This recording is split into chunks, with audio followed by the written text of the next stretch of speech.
Cancer की वजहें बहुत हैं, खान-पान, हमारा लाइफ़स्टाइल, सोना, उठना, टेंशन लेना, नहीं लेना, ये सब इसमें शामिल है। अब बहुत शॉर्ट में बताया अभी डॉक्टर सर ने। अंशुमन जी, अब ये बताइए कि बच्चों में भी कैंसर, अब तो बहुत बड़ी संख्या में बच्चे भी कैंसर से ग्रसित हो, किस तरह के कैंसर बच्चों में होते हैं? आपने देखा भी होगा, कई एग्ज़ाम्पल भी होंगे आपके पास। देखिए, एक तो कंजेंटल कह सकते हैं कि बहुत अर्ली एज में कंजेंटल को चेंजेज रहे और बच्चे में बहुत अर्ली एज में मतलब 10 साल से नीचे कैंसर हो गया। इसमें एक थियरी है टू हिट हाइपोथेसिस। एक, जब माँ के गर्भ में बच्चा पल रहा हो तो कोई कार्सिनोजेन मतलब कैंसर फॉर्मिंग एजेंट का एक्सपोजर हो जाए बच्चे को, तो एक हिट हो गया, लेकिन तब कैंसर नहीं हुआ बच्चे को। तब नहीं हुआ। बच्चा पैदा हुआ और बाद में कोई और एक्सपोजर हुआ उसको दूसरे तीसरे साल में, फिर उसको कैंसर डेवलप हो गया। Two hit hypothesis. एक होता है genetic cancer, single hit hypothesis. Retinoblastoma gene abnormal है, आरबी जीन, तो बच्चा पैदा होगा साथ में आंख का कैंसर लेके पैदा होगा। इस तरह विल्म्स ट्यूमर, अलग अलग कैंसर है जो पैदाइशी ही होगा। दो तरह कैंसर आप समझ गए। अब तीसरी चीज समझिए, एक्वायर्ड कैंसर 10 साल के बाद। माँ के गर्भ में जब बच्चा पल रहा है तो कुछ केमिकल का एक्सपोजर माँ को हुआ, जैसे मैंने बताया पीफैस, नॉन स्टिक तवा आप इस्तेमाल करते थे बहुत ज़्यादा, या नॉन स्टिक उस तरह की चीज़ें। पिज्ज़ा के ऊपर जो रैप्ड आपका पेपर आता है उसमें पीफैस है। पीफैस ओबिसोजेन है। ओबिसोजेन मतलब मोटापा कराने का तत्व, लेकिन इसमें कैलोरी नहीं है, आपने कोई एनर्जी के लिए नहीं खाया, लेकिन ये मोटापा करा रहा है। और साथ में कार्सिनोजेन भी है, ओबिसोजेन एंड कार्सिनोजेन। ये प्लेसेंटा के थ्रू जाता है, बच्चों पे असर करता है, और ये बच्चा अपने बॉडी में इस केमिकल को लेके पैदा होता है।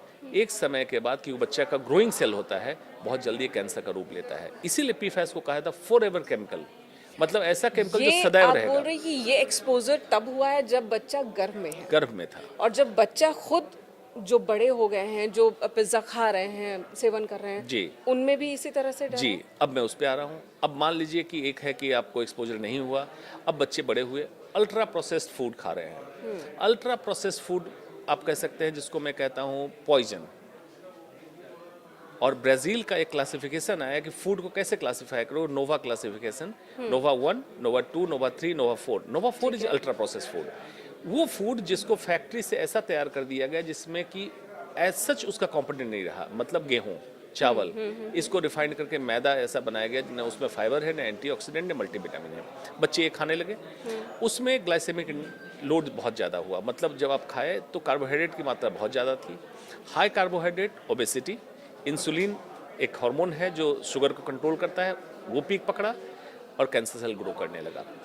आप जब प्लास्टिक के डब्बे में ऐप बेस्ड खाना मंगवाते हैं, बिस्फेनॉल ए और थैलेट्स लीच किया, बच्चा खाना खाया, फ्रिज में रख दिया, फिर अगले दिन माइक्रोवेव में गर्म किया और केमिकल लीच हुआ, कैंसर का कारक। आपके घर में नॉन स्टिक तवा, नॉन स्टिक पैन है, प्लास्टिक की बोतलें हैं, इससे भी थैलेट्स बी से रिलीज हुआ, कैंसर का कारक। वातावरण का प्रदूषण, सब्जियों में हैवी मेटल्स का होना, इंसेक्टिसाइड फर्टिलाइजर का होना, और अर्ली एज में जितना एक्सपोजर होगा उतना ये ज़्यादा डेंजरस होगा। ये सारे अर्ली एज कैंसर के कारक बन रहे हैं, क्योंकि बच्चे ने तो कभी अल्कोहल नहीं ली, तंबाकू नहीं लिया।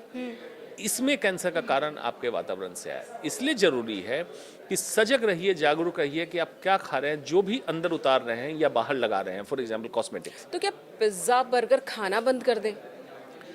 हाँ, मुझसे अगर पूछेगा तो बिल्कुल बंद कर दें, क्योंकि रसोई को मैं 3 तरह से परिभाषित करता हूँ। भगवान की रसोई, जो एज इट इज प्राकृतिक चीजें आ रही है, साग सब्जी आप खा पा रहे हैं, भगवान की रसोई आपको स्वस्थ रखेगी।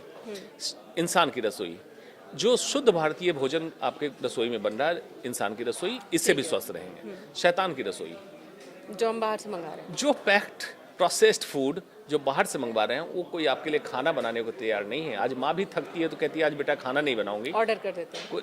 तो बाहर से जो ऑर्डर कर रहे हैं वो आपके लिए खाना बना रहे हो, व्यापार कर रहा है, वो आपके लिए स्वास्थ्य वर्धक नहीं है, स्वास्थ्य को खराब कर। बहुत सारे लोग घर पे पिज्ज़ा बर्गर बनाना पसंद करते हैं, घर पे अगर बनाते हैं तो वो भी हानिकारक है या वो ठीक है? जी, उसमें अगर सबस्ट्रेट क्या इस्तेमाल कर रहे हैं ये अगर करें, जैसे कुलचा मैदे का है, वो हानिकारक है, चाहे वो घर पर बनाए या चाहे घर पे बनाए या बाहर बनाए।